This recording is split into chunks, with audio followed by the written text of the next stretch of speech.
ইয়াওমা নাদউ কুল্লা উনাসিন বিইমামিহিম। আল্লাহ পাক বলেন কিয়ামতে আমি বিচারের জন্য যখন মানুষকে ডাক দেব, একা একা ডাকবো না, প্রত্যেকটি মানুষকে ডাক দেওয়া হবে তার ইমামের সাথে, নেতার সাথে। ইমাম মানে মানুষের, হ্যাঁ, ওই ইমামকে তো মানুষ পেরিয়ে বসে, খেতার মতো পেরিয়ে বসে। কিন্তু শোষণটাতে একটা আমরা পাচ্ছি, ধর্ম উপদেষ্টা যিনি এখন দায়িত্ব পেয়েছেন, ডক্টর আফামা খালিদ হোসেন, দায়িত্ব নিয়েই ঘোষণা দিয়েছে দেশের ইমামরা এখন আর ওই আগের মতো খেতা থাকবে না, তারা নেতা হিসাবে কাজ করবে। মসজিদের দায়িত্ব যদি কেউ নিতে চায় তার 5টা গুণ অর্জন করে নেওয়া লাগবে। সূরা তাওবার 17-18 নম্বর আয়াতে আল্লাহর ঘোষণা ওরা বাস্তবায়ন করার চেষ্টায় আছে। আমরা চাই এটা তাড়াতাড়ি হোক, তাহলে কোন মুনাফিক আর ইমামের উপরে কথা বলতে পারবে না। কোথায় পৌঁছিয়েছিল দেশটা দুর্নীতিতে, যে জাতীয় মসজিদের ইমাম পর্যন্ত পালিয়ে গেছে। পৃথিবীর ইতিহাসটা 850 বছর আগে শুনেছিলাম যে লক্ষণ সে পালিয়েছে, আর তার বেতনটা একটা কিছুদিন আগে পালাইলো। এতদিনের ভেতরে কেউ পালায়নি দুনিয়া থেকে। শ্রীলঙ্কায় যারা গেছে এত অপমান হয়ে যায়নি। আমি আশা করছি যেটা বোঝাতে চাই আপনাকে, দুনিয়ার বিষয় হলে যে কোরআন আমি হাতে নিয়ে বলছি, শুধু দুনিয়া হলে আমি বলতাম না, এই সম্পর্কটা যেহেতু আখিরাতের সাথে, এই জন্য বলছি।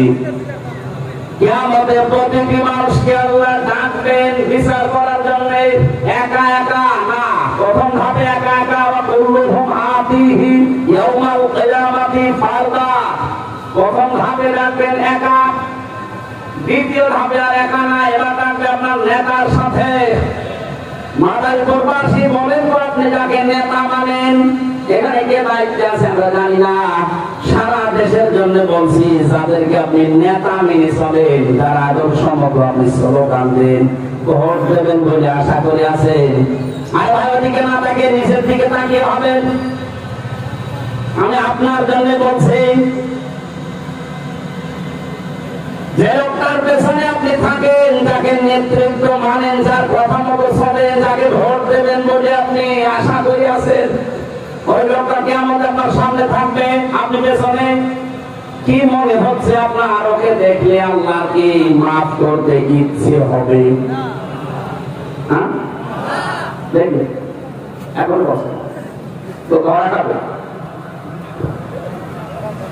আপনি যদি এখনই বলেন যে না, যার পেছনে আমি আছি, একে যদি আল্লাহ কিয়ামতে আমার সামনে দেখে, এর যা সিরাত, এর যা চরিত্র, আল্লাহ আমাকে মাফ করবে না।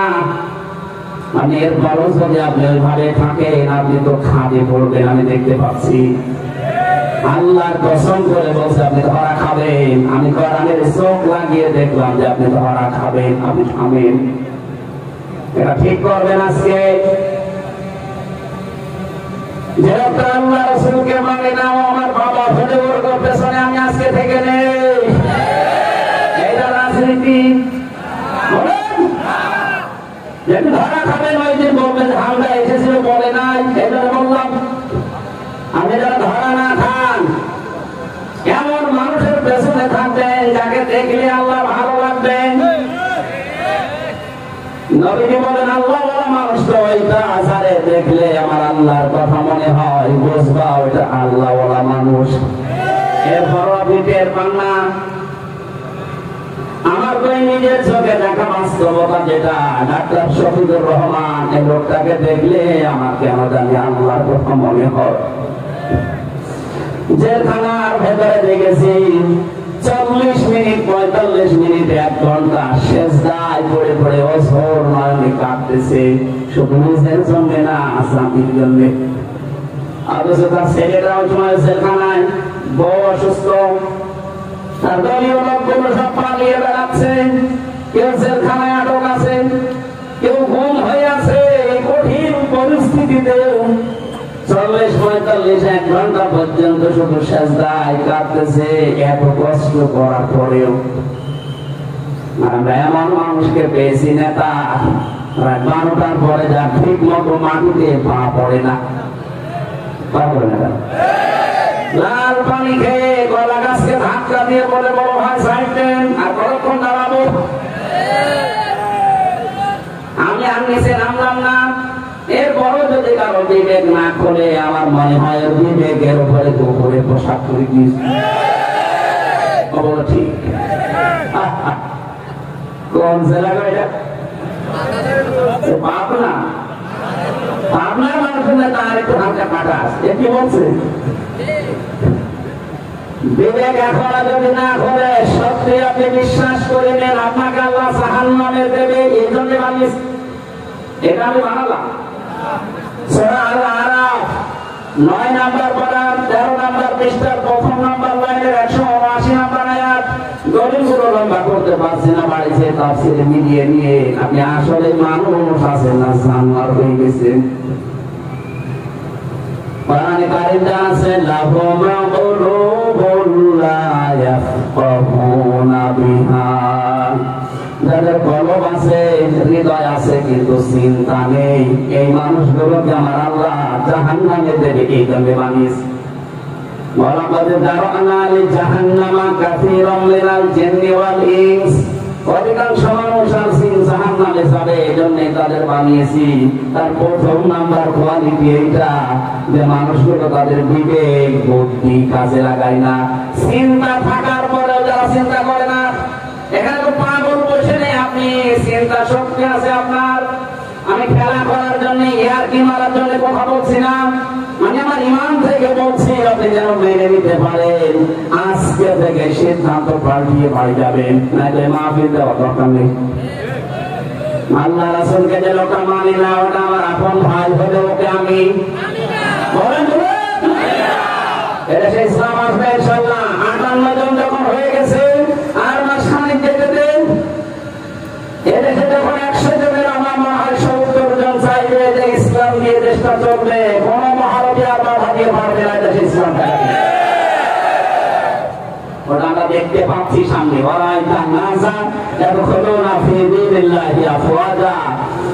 আপনি দেখবেন দলে দলে পালে পালে মানুষ ইসলামে প্রবেশ করছে। 5 তারিখের পর থেকে আজকের 19 তারিখ, এই কয়েকদিনে আমার হাতে সেদিন দিনাজপুরে 10 জন মুসলমান হয়েছে এক মঞ্চে। চুয়াডাঙ্গায় 2 জন, গাইবান্ধায় 1 জন, প্রতিদিন হতে আছে মুসলিম। আর ছোটখাটো সালেম ছাড়া এত হতেছে, ভুল করেছে। সেদিন রাজবাড়িতে বহু ছোট সালেম আর মাঝারি সালেম ছাড়া বিবেকের তাড়নায় ফিরে এসেছে। ভুল হয়ে গেছে। আল্লাহ যদি আমাদেরকে মাফ করে দেয়, আপনি দোয়া করেন আমরা এখন থেকে দেশে ইসলাম কায়েম হোক, এই দল করবো। আমার তো মনে হচ্ছে সূরা নাসরের আয়াতটা আল্লাহ আমাদেরকে এখন দেখিয়ে দিচ্ছে, দলে দলে পালে পালে মানুষ ইসলামে আসতেছে, ইনশাআল্লাহ আসতেই থাকবে। আমরা শুধু বৌমাকে সময় দেব 10 মাস 10 দিন। বেবি নিতে হলে 10 মাস 10 দিন লাগবে না। ডাক্তার শফিকুর রহমান এই জন্য কুষ্টিয়াতে সেদিন যে ঘোষণা দিয়েছেন, আপনারা যারা দেন তাড়াতাড়ি দেন, দিয়ে কি করবে? 1628টা চেয়ারে এখনো পর্যন্ত ওই পূর্বের সালেম এবং সালেমদের দর্শকরা বসা আছে। সংস্কার করার জন্য রাষ্ট্রটা যেহেতু স্বাধীন হয়েছে, সংস্কার আরম্ভ হয়ে গেছে। আমরা চাই কোন চেয়ারে যারা আগের এই সালেমরা না থাকে, সব চেয়ারে নতুন মানুষ আসুক। কারণ ওরা থাকলে আবার দিনের ভোট রাতে করে ফেলবে। কথা বলেন, এমন একটা পরিবেশ তৈরি করে দেন যে দিনের ভোট যেন দিনে হয়। সে পরিবেশ করতে হলে 10 মাস 10 দিন লাগে না। আল্লাহ আমাদেরকে বসার তাওফিক দিন। যদি এরপরও কারো বোঝ না আসে, পরে যেন তাড়াতাড়ি ওই রকম পালিয়ে যাওয়ার সুযোগ করে দেয়। দরুদ আর সালামের মাধ্যমে আজকের তেলাওয়াতকৃত আয়াত, একটা আয়াতের 4 ভাগের 1 ভাগ পড়েছি। এর ভেতরে যত কথা আল্লাহ জানিয়েছে, বাস্তবতার সাথে যদি মিলিয়ে বলতে চাই আমরা, কোরআনে তাফসীর ও কোরআন মাহফিল লিখে দিয়েছে। আপনাদের এই বঙ্গের মুফাসসিরদের মাথার মুকুট বসে আছে এখানে। কামরুল ইসলাম সাইদ আনসারী, শুধু নাম শুনেছেন কি? কামরুল ইসলাম খান। আরেকজন আছেন আমাদের ঘরের কামরুল ইসলাম সাইদ আনসারী, হায়াতে তাইয়্যিবা সিহাতে কলিয়া কামনা করছি, আলেমগুলোর আল্লাহ দান করুন। সূরা ফাতিহাই 27 নম্বর আয়াতের প্রথম অংশটা করেছি। ফাতিহাই মানে বিষয়, ফাতিহা মানে কি? বলেন বলেন। আল্লাহ যে একটা বিষয় আমাদেরকে দিয়েছেন, স্বাধীন দেশে পরাধীন থাকলে কেমন লাগে এই 15.5 বছর আমরা টের পেয়েছি। শুনলেন না মাওলানা আমিনুল কি বলছিলেন? 3 বার আমাদের চেষ্টা চালিয়েছিল এখানে আসা। আমি একটা বৈধ নাগরিক এই দেশে, এই 3 জেলা পরে আমার বাড়ি, ফরিদপুর, এরপরে রাজবাড়ী, এরপরে কুষ্টিয়া। অথচ আমার এই আসার পরও ফেরত দিয়েছে না, হবে না। কি দেশটাকে আপনার বাবা নাকি? এবার আসেন তো বাবা দিতে।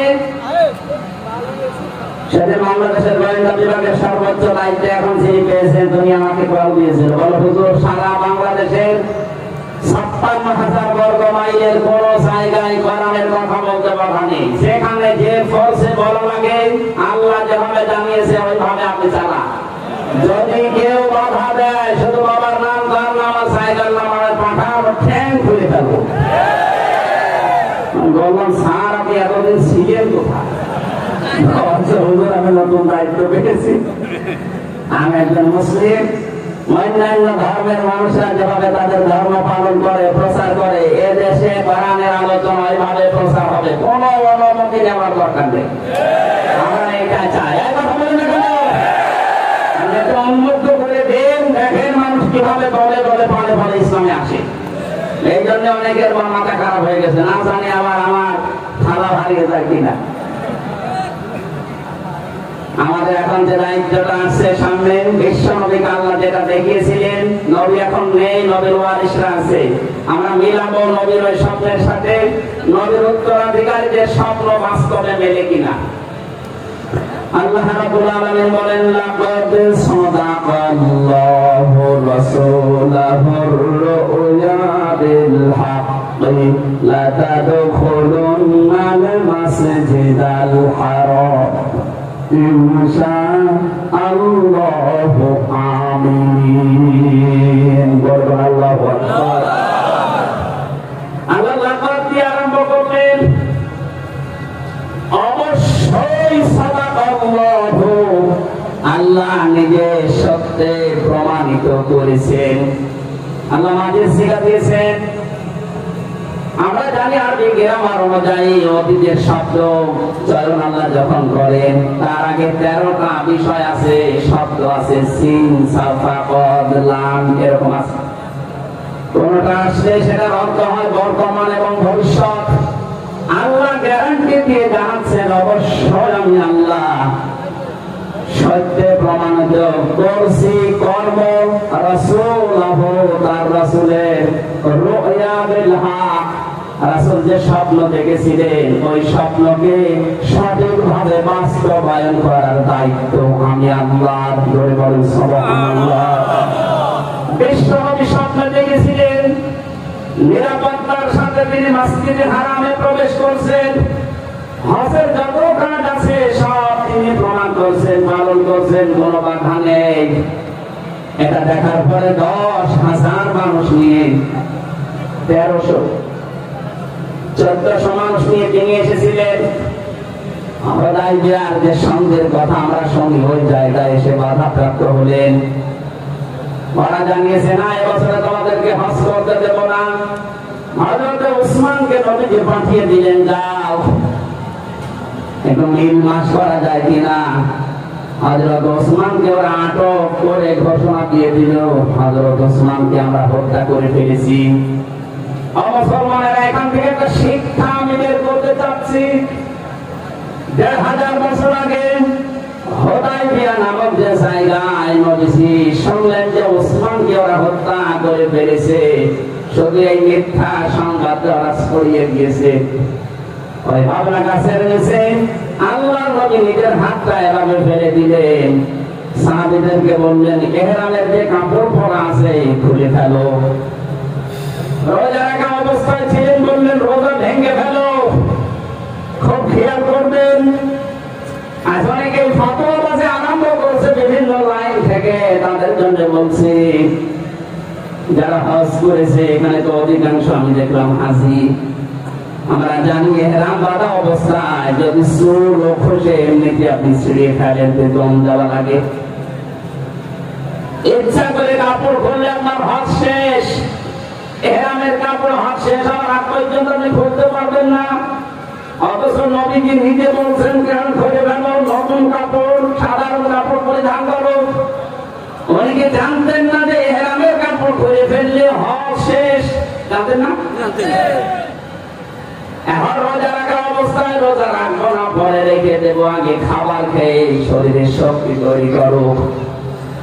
যে গাছের নিচে তিনি হাত এভাবে তুলে দিয়েছিলেন, আল্লাহ পাক এত খুশি হয়েছিলেন ওই দিন, লাকাদ রাদিয়াল্লাহু আনিল মুমিনিনা ইয ইউবাইউনাকা তাহতাশ শাজারাতি ফাআলিমা মা ফী কুলুবিহিম ফানজালাস সাকিনাতা আলাইহিম ওয়া আসাবাহুম ফাতহান করিবা।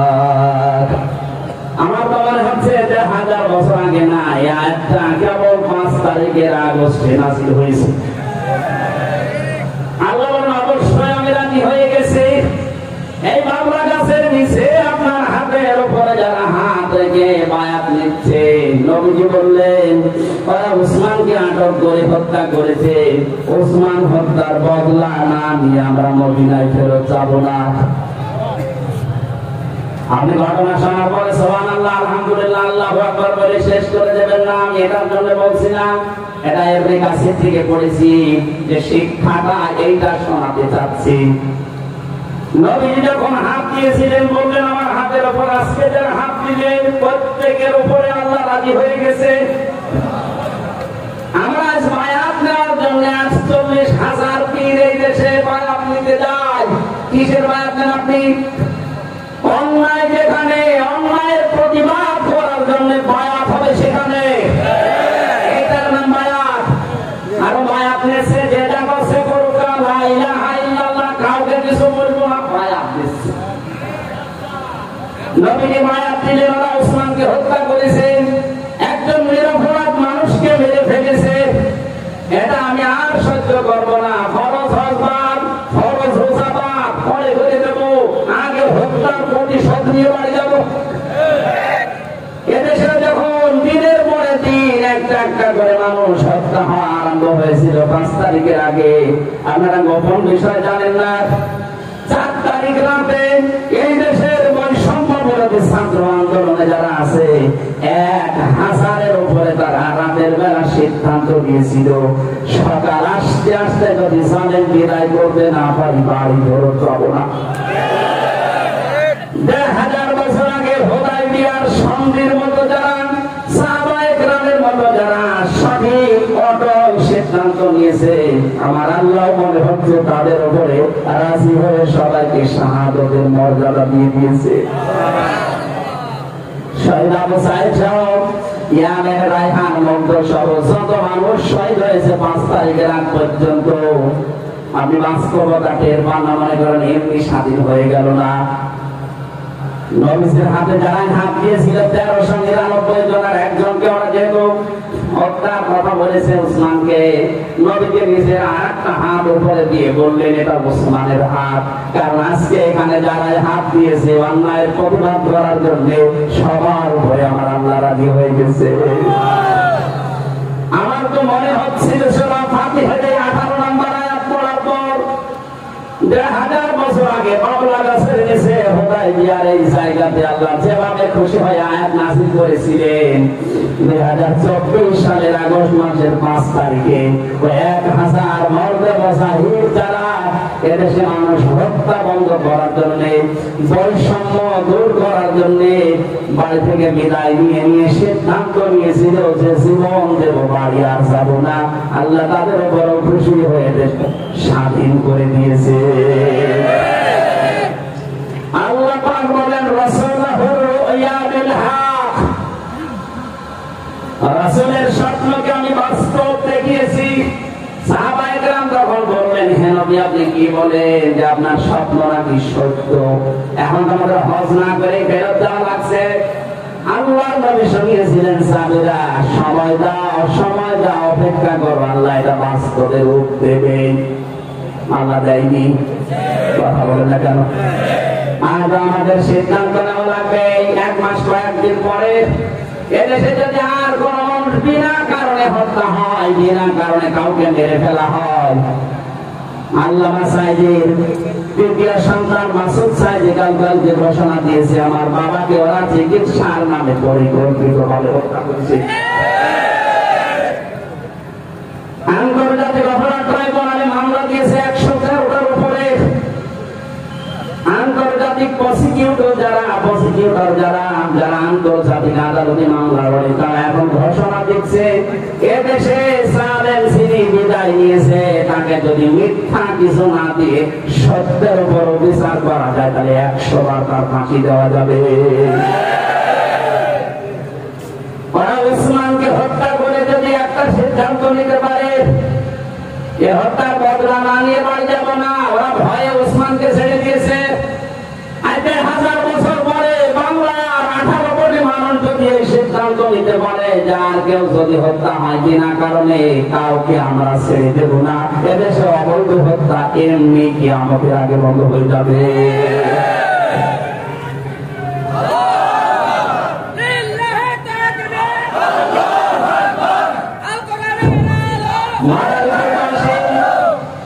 রাসূলের স্বপ্ন 2000 বছর আগে সত্য হয়েছে, শুধু তা না, 2024 সালের দিকে তাকান। নবীজি এখন নেই, নবীজির নায়েব আছে, উত্তরাধিকারী আছে, নায়েবে রাসূল ওলামা ইকরাম আছে। তারা যে স্বপ্ন দেখেছিল আমরা তো দেখতে পাচ্ছি সবগুলো একটার পরে একটা কার্যকর হয়ে যাচ্ছে। কোরআনের পাখি স্বপ্ন দেখেছিল এদেশে জালেমরা ইঁদুরের গর্ত পাবে না, ঠিক হয়নি। আলেমদের বিরুদ্ধে সবচেয়ে বেশি ঘৃণিত অবস্থায় ছিল এই কালামানিক। ও লিস্ট করেছিল আলেমদের 116 জনের, আল্লাহ এমন লিস্ট করেছে ওর বিসি দিয়েছে। একটা সুপ্রিম কোর্টের বিচারপতি কলার পাতায় ঘুমায়, যেদিন বিসি উঠে গেছে ওই দিনে আমি আল্লাহকে বলেছি, আল্লাহ এদেশে যদি তুমি আর কিছু না দেখাও আমি শান্তি পেয়েছি, কারণ এসে কত বড় শয়তান ছিল আমি জানি। বাকি আর কত অপমান করবে জালেমদের, এত বড় দরবেশ দাঁড়ি কেটে নম হয়ে গেছে, আর কি দেখতে চান?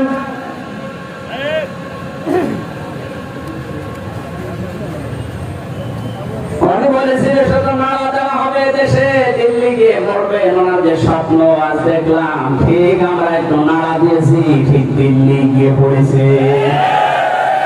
ওনার একটা স্বপ্ন ছিল জালেমদের এই নাকের উপরে পথ করে দেশে কালেমার পতাকা উড়বে, কিচ্ছু করতে পারবে না তারা, ঠিক এই স্বপ্নটা সামনে বাস্তবায়ন হবে। যা স্বপ্ন দেখেছিলেন সবই যদি হয়ে যায়, আর রাসূলুর রুয়া বিল হক, রাসূলের স্বপ্ন সত্য প্রমাণ করবেন কে? বলেন। এটার দায়িত্ব আমাদের না, আল্লাহ প্রমাণ করবেন। ওই রকম করে আল্লাহ আমাদের বানাবেন। আর কিছু মানুষের তো আতঙ্কে আছে, এতদিন আমি ডাল খাতাম, লাল পানি খাতাম, ওইটা তো আর খেতে পারবো না। যদি ইসলাম দেশে আসে, ইসলাম যদি দেশে কায়েম হয়ে যায়, পরিবেশ এমন ভাবে তৈরি হয়ে যাবে আপনার ডাল এই লাল পানি আর খেতে মনে চাইবে না। একটা দাড়ি কাটা মানুষ মনে করে একটা জেনারেল মানুষ, ওনাদের যদি বলি ভাই মসজিদের ভেতরে যে বিড়ি খেতে মনে বলছে তাও খেতে পারবে, কারণ ওটা পরিবেশে আলাদা, বিড়ি খাওয়ার পরিবেশ না। মন চাইলেও বিড়ি মসজিদে খেতে পারবেন, বাইরে এসে খাওয়া লাগবে। সুতরাং আপনারা যারা ওইরকম কিছু করতে চান, আপনার জন্য বাইরে আলাদা ব্যবস্থা থাকবে, কিন্তু 56,000 বর্গ মাইল পুরাটা কোরআনের রঙে রঙিন হবে। আপনি আর ডালও খেতে চাইবেন না, পানিও খেতে চাইবেন না। ওই পরিবেশ আসবে, জান্নাতি পরিবেশ তৈরি হয়ে গেলে আপনার মন মানসিকতা আল্লাহ ওইরকম জান্নাতি পরিবেশের মতো তৈরি করে দেবে। তখন আর বিড়ি ডাল বাবা কিচ্ছু আপনার কাছে মনে চাইবে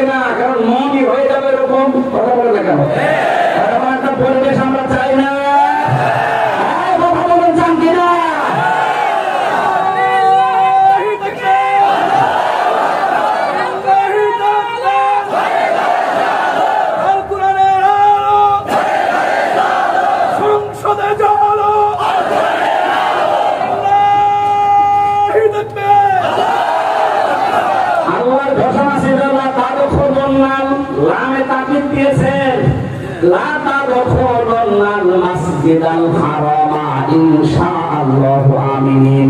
নিরাপত্তার সাথে আপনি প্রবেশ করবেন। নবীজি জানিয়েছেন তামাম দুনিয়া মুমিন বান্দাবান্দিদের জন্য এটা একটা সেজদার জায়গা, মসজিদ। আমাদের এই 56,000 বর্গ মাইলের দেশটা আমরা এমন মসজিদ, এমন পবিত্র জায়গা বানাবো যেন সব জায়গায় আল্লাহর পবিত্র বিধান মানা যায়।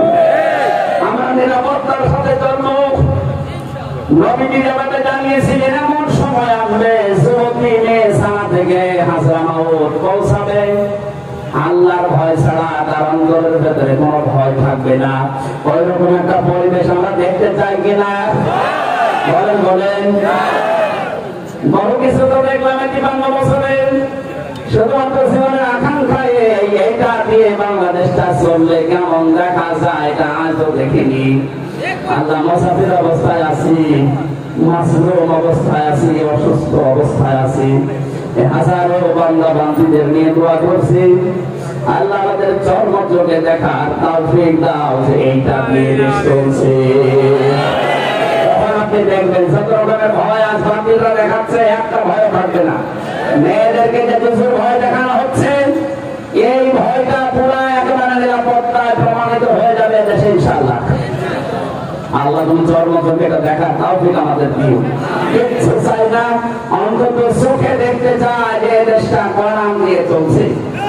নবীর স্বপ্ন যেহেতু সব পূরণ হয়েছে, আমরা নবীর ওয়ারিস হিসাবে আলেমদেরকে জানি। কোরআনের পাখি আলেম ছিলেন, কথা বলেন ঠিক কিনা? আমার স্বপ্ন একটা একটা করে সব বাস্তবায়ন হচ্ছে, এইটাও বাস্তবায়ন হবে। কোরআনের আলোয় দেশে পথ করে উঠবে ইনশাআল্লাহ।